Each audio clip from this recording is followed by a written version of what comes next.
All right. Welcome to our session here, session one on walking in two worlds. So, quick introduction on session one. This is a two-session course. If you are interested in taking both sessions, by all means, you're welcome to, but you do not need to. I'll give you a little introduction on session two, just looking at the books, but this video is primarily about our first session. So, we have 4 weeks to focus on this topic of walking in two worlds. So, what we're looking at primarily are people who are in a particular country and they're being seen as other in some way or being depicted as other in some way. The first book we're going to look at is called Shadow Life. Now, this is a fictional book, and I'll tell you a little bit about this book in a coming slide here. It is a graphic novel, beautifully drawn, excellent story. We've also got a memoir called A River in Darkness. This is about a young man who is half Korean, half Japanese, and I'll get into a little more about that book shortly. In addition to that, we're going to start off the first week of this course, this book group, a little slower, and we're going to look at selections from a bunch of other books to kind of prime things to get in this concept of walking in two worlds. So I pulled some selections from My Pointless Struggle, which is listed as a memoir. Um, Once you start to read the little selection, you might understand why I'm a little hesitant there, but it's listed as a memoir. Picture Letters from the Commander in Chief. We've got Almost American Girl, which is a graphic memoir. American Born Chinese, which is fictional. And The Four Immigrants manga. This was a kind of like a newspaper comic strip, but it's more or less nonfiction. Four guys kind of got together and they just put together what they were dealing with living in the United States in the 1930s, even though they were Japanese.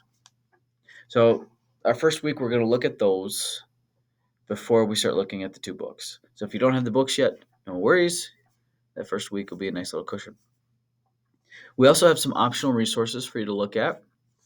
Those will be on our website. You can a lot of videos, some readings, things like that for you. You don't have to look at those, but you will have access to all the stuff on this website even after our book group is done. Our discussion board is also on our website. I would ask that you have your discussion posts done no later than midnight on Sunday, because I spend the whole next week responding to every single person's post. If I ever miss your post, I don't respond to it, please let me know. I keep track of who's got the post done, and then when the course is all done, I send the information of who completed the course by doing all the postings to the NCTA EASC people, and they start processing the CEUs. So, like I said, our website, you'll have access to this even after our book group's done, but the site does become static, meaning I don't update it afterwards. But you will be able to see your discussion boards. Maybe you posted something or someone else recommended a resource. You will have access to that later. One of the big things I want you to pay attention to, and this is in week one, if you're familiar with the video series Crash Course, I know a lot of people in social studies like to use Crash Course History. There's one specific Crash Course video I pulled. It's all about ethnicity and race. So I kind of want you to be thinking about this idea of what's ethnicity, what's race, when does a person become a member of a particular culture. I want you to kind of be thinking about all of those. And so these first little selections, after you watch the video, you'll kind of get those wheels primed, and then that'll lead into our two books. All right, so our first book, Shadow Life. Like I said, beautifully drawn. It looks very simple at first sometimes, but the author does a lot with shadow and light, and just it like I said, it's deceptively beautiful. And it looks very simple at first, and then the more you look at it, the more you'll see. So, as far as a summary, this book, it's without giving away too much, takes place in Canada. The main character, who again is fiction, but based heavily on family members. For, I believe the grandmother of the author. She's been put into a nursing home or retirement home by her children. She doesn't feel she needs to be there. She's still completely capable of living on her own. So one day she leaves the nursing home, gets her own apartment, and starts living on her own without telling her children. And obviously, her children don't respond well to this. So the story is all about this older woman kind of living her life on her own again. A little addition to that is in the nursing home, there was kind of a death or Grim Reaper type shadow that was stalking her at the nursing home and stalking others, and it follows her on her journey. So it would be a great way to kind of look at shadow and light there as well.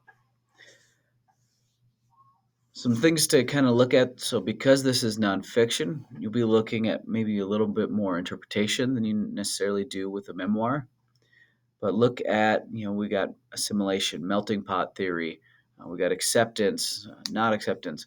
We get to look at, the author is very much, within the Canadian culture.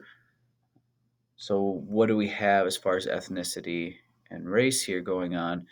And what kind of influence has the author's ancestry played on this story, this book? So, some things to kind of look in at as you're reading this. So, like I said, it might look simplistic at first glance, but then the more you get into this, the more you're going to see the depth in the art, in the stories, the characters. So, and we'll also get a nice little view of society and maybe a subculture of society, whether that's third generation Canadian or older immigrants or whatever it might be. There's a number of subcultures you can look at here. All right, our second book, A River in Darkness, One Man's Escape from North Korea. So, just again, a real quick summary. The author was born in Japan to a Japanese mother and a Korean father. Now, this was obviously quite a while ago, but after World War II ends, we got North Korea's becoming this utopian society as it's kind of being depicted, or as North Korean propaganda is going. And they're trying to get all these former Koreans to come back and move into North Korea. The propaganda board in Japan targets the author's father. He's got no real life going on in Japan. He's subject to racism, and he's become this little man during World War II. He was more or less kind of a mobster tough guy, and now he's nothing after World War II. So he moves his whole family to North Korea, but they do not get the acceptance because they're seen as Japanese, despite the fact that the father was Korean and the author is half Korean, half Japanese.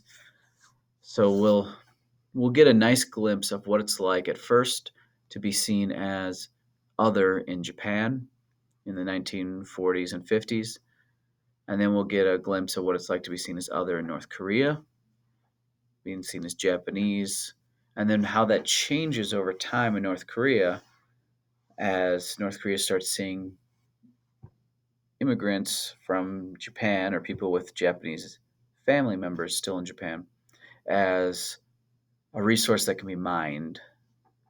So we'll be able to look at that quite a bit. Unfortunately for the author, when he does eventually escape, there's going to be a lot of mistrust that follows him. He talks about how he's going to be seen as possibly a spy. So there's going to be a lot of mistrust towards him.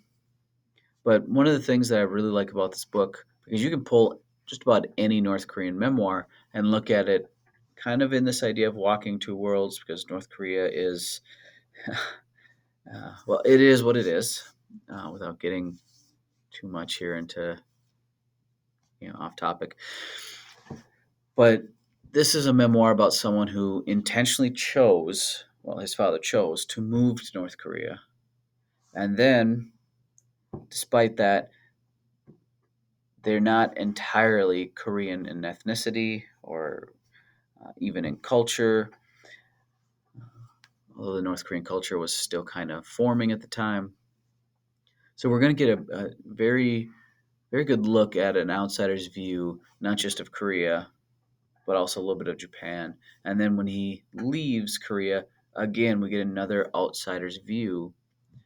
So this man walks in two worlds on three separate occasions. It's also a very quick and easy read as someone with a very inconsistent educational background. You'll find that you can fly through this book quite easily. So the Lexile score is quite low. You're not going to have a lot of profanity. You're not going to have a whole lot of sex or other things that would make it school inappropriate. So it is an appropriate book for school, and it would be one that you could use because it would go through very quickly. It would not take long to read this, as you're about to find out. I gave you 2 weeks to read this book, and realistically, most of you will probably be done with it in the first week. All right, session two. So again, this is just a quick little preview to look at the books in case you're interested in it, or in case you signed up for it, or you haven't signed up for it, but you're looking at maybe you will. The two main books we're going to look at: a memoir called Made in China. We got the author who was born in China. Her mother moves to America, starts working in a sweatshop, eventually marries the owner of the sweatshop, has a family with him, but to kind of save some face, she feels required to bring her daughter from a previous situation to America with her, but treats her daughter much like Cinderella in the stories. Her daughter's more or less a live in servant, not fully accepted by anyone in the family. Or if you're not familiar with Cinderella, think Harry Potter, the way he was treated by his aunt and uncle. So the author of this book, she's living in the United States, and then she's sent back to China. Well, when she's sent back to China, she's already been changed a bit by her years in the United States, and then she's moved from China back to the United States. So we're gonna again we're gonna get to see this kind of walking in two worlds in the United States as well as in China. Then we'll have a book called The Dreams of Tu Yumin. So this book takes place just right around World War II, a little bit before. Two Koreans, one who's already living in Hawaii, who decides through a matchmaker that he can get married. So he puts his picture in a hat, basically. The matchmaker goes to Korea, finds someone who's looking to get married. This woman picks out this picture of this person who she's going to marry, moves to Hawaii, and of course they get married basically as soon as they see each other for the first time. The author is one of the children of those two. She writes a lot about what her parents went through, and then she also includes her life, being born in Hawaii, going to school in Hawaii, being Korean, what her parents dealt with, her mother being very involved in the kind of free Korea movement pre World War II. So there's going to be a lot going on here that could be used in a number of classes, but it's a pretty interesting story. And then kind of an optional book there, Ichido. It's completely fiction. It's a graphic novel, very short read. Probably take you about an hour to read the whole thing. There's an electronic copy that's available. It's about a Japanese American, half Japanese, half American, who then goes to Japan and then, like Alice through the looking glass, finds himself in a fantastical world, and eventually comes back. So this topic, this idea of walking two worlds, this is a very popular topic. You'll find a lot of books that fit this theme. So I pulled a few here just in case you're interested, just for some further reading. The Four Immigrants manga, like I said, this is a collection of comics. It was actually published in newspapers and then all put together. It takes place in the 1930s in the United States by four Japanese immigrants. So it's nonfiction, but you're not going to get exactly a normal storyline. It's going to be a little choppy at times because it is a comic strip, but there is kind of a narrative that goes all the way through since it follows the the four main guys. Some of the pictures don't exactly hold up, especially their depictions of African Americans. The style. So I was very, very specific in what I picked out of that. Just a little forewarning on that. There's also going to be some different ideas on uh, gender roles and things like that. It was the 1930s. So just a little caveat there. Then, as far sticking with this kind of nonfiction theme, we've got My Pointless Struggle. So here we've got a Japanese young man who's forced or finds out one day his dad's taking a job uh, in South America. So they all fly, they go live to South America. I don't think the author ever considered the fact that it was a temporary move, that they were only going to be there for 4 or 5 years, however long it was. He just kind of goes with the flow, but it gives a look at that. Picture letters from the commander in chief. There was a movie made based on this. It's very interesting. Again, it's not that clear storyline going all the way through. It's a this man was temporarily stationed in the United States, more or less.